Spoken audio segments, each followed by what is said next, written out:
friends, welcome back to my channel. My name is Shelly and I am an artist out of Chautauqua, New York. I enjoy making art that brings happiness and takes complex subjects and breaks them down into easier tutorials.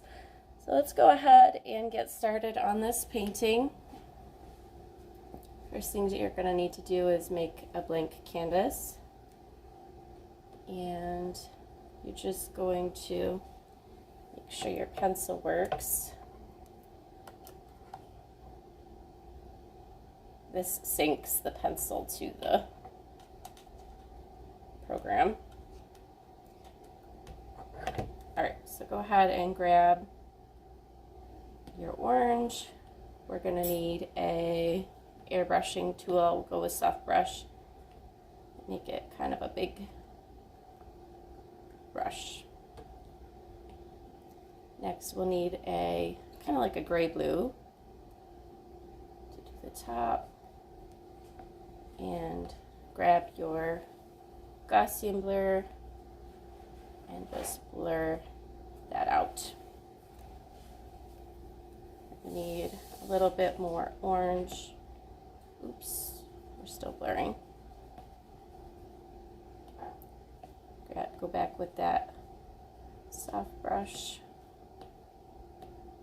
and blur that all out. Okay, so the next thing we're going to go ahead and do is we're going to grab, I got this from James Juliet Art Tutorials.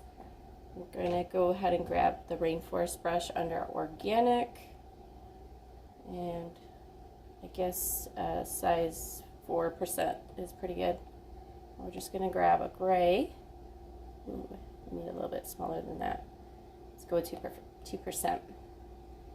And we're just going to kind of lay the foundation for some clouds.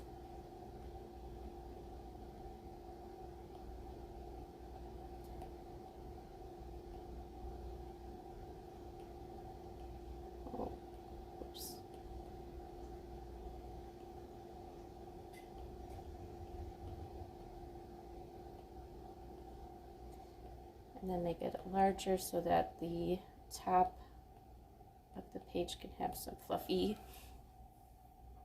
clouds. And some straggly ones over on the other side. Now we're going to go ahead and grab just any kind of thick brush we have. I like water pen, I think, for this, maybe. Just want to make our sun. Can you see that okay? Let me move you over here. There we go, that's a little bit better. Okay, we're going to make our sun.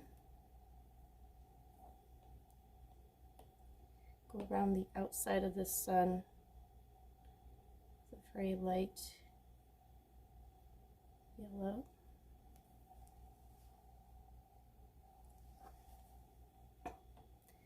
And then just kind of flick it out to blend it.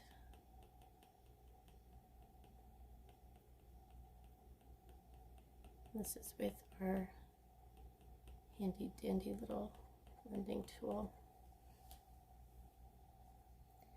So that made our sun look a little bit more real. Now we'll go back to your organic rainforest brush, and we're going to go actually to the underside of these clouds, believe it or not. I know that might be a little bit counterintuitive because you'd think that it would be the top. But this is actually a setting sun, so the light is going to hit the underside of your clouds. And that's what the reference shows as well. So we're going to go ahead and just really like a tapping motion, and we're just adding just the hint of some light under, not all of the clouds. You don't want them to all look the same. You want it to be more abstract, more artistic. So we'll leave some, you can do like a little bit of a wispy brush stroke up at the top there. Excuse me. All right, so now we're going to start on the ocean or the lake. We're going to go ahead and grab our airbrushing tool. And I'm just going to go ahead and lay in the water.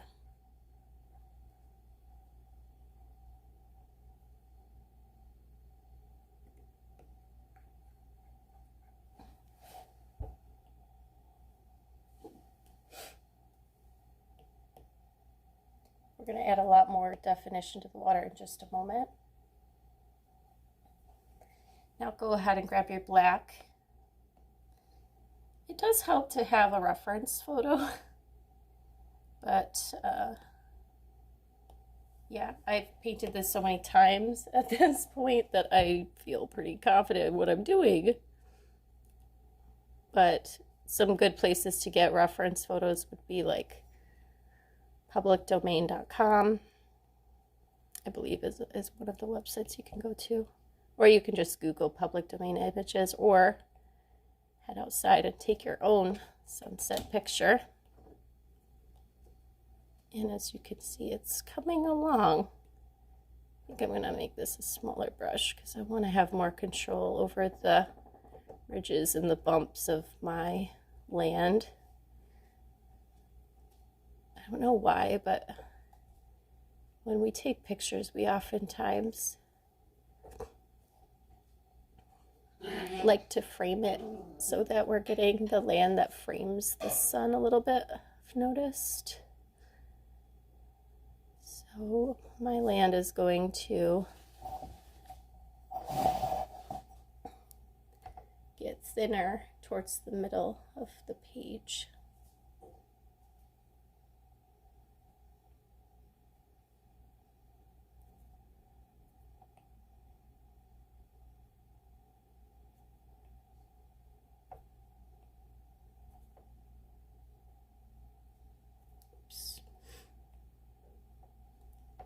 And I'll take my linty tool,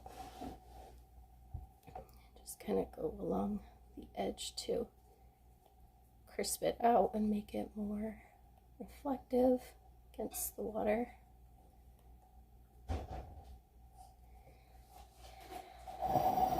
And then this is my favorite part, which is creating the definition in the water. So we're going to take just a lighter variation on that blue that we did. We're going to grab our airbrushing tool, and we just want a small one. We want to make that a small brush, and we're just going to go back and forth creating lines. This doesn't have to be very exact or anything. Actually, if you want to create a second layer, that gives you a little bit more control because we can blur it out as we go, like so. Grab a slightly lighter color, go back in, just sort of creating our definition to the water.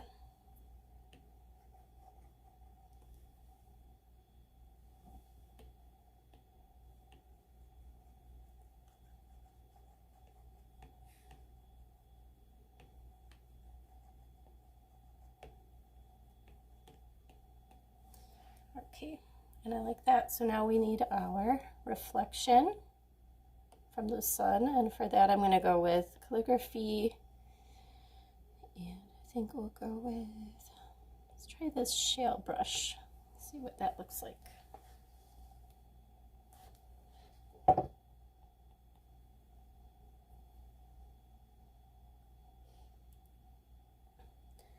So I'm starting out with like an orange that resembles the base of the sky there.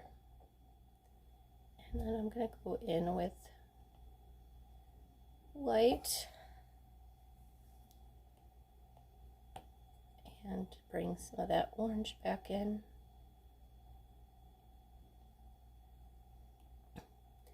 Make the brush a little bit bigger So you can make larger waves as you get closer to your foreground. And to make it look a little bit more real, I'm gonna just start blending that in to our water.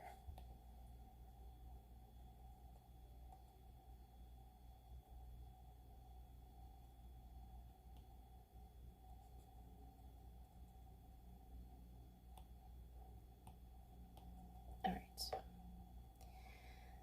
So there you have it. You can go back in with a little bit more highlight if you want.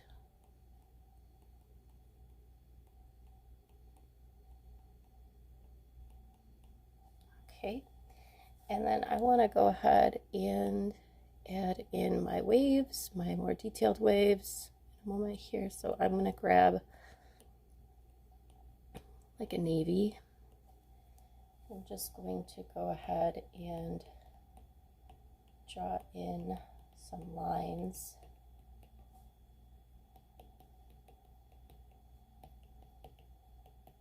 Just to give it more definition.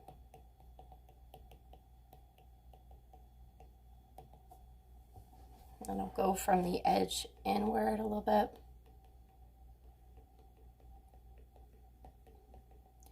Just because it's a little bit easier to blend out that way.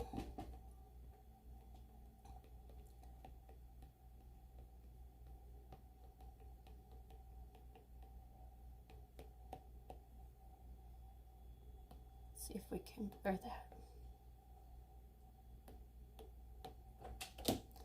Back in with more lines.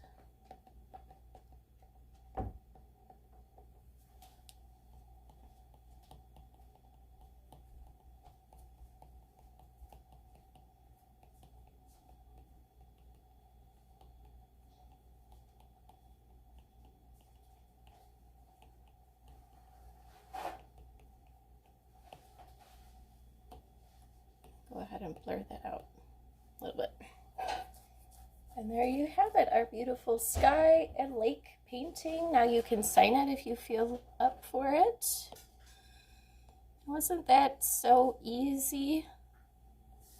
I'll go ahead and sign it with my chalk. I think, no, that one does not work for that. I'll go with streaks because streaks is pretty good. Oops.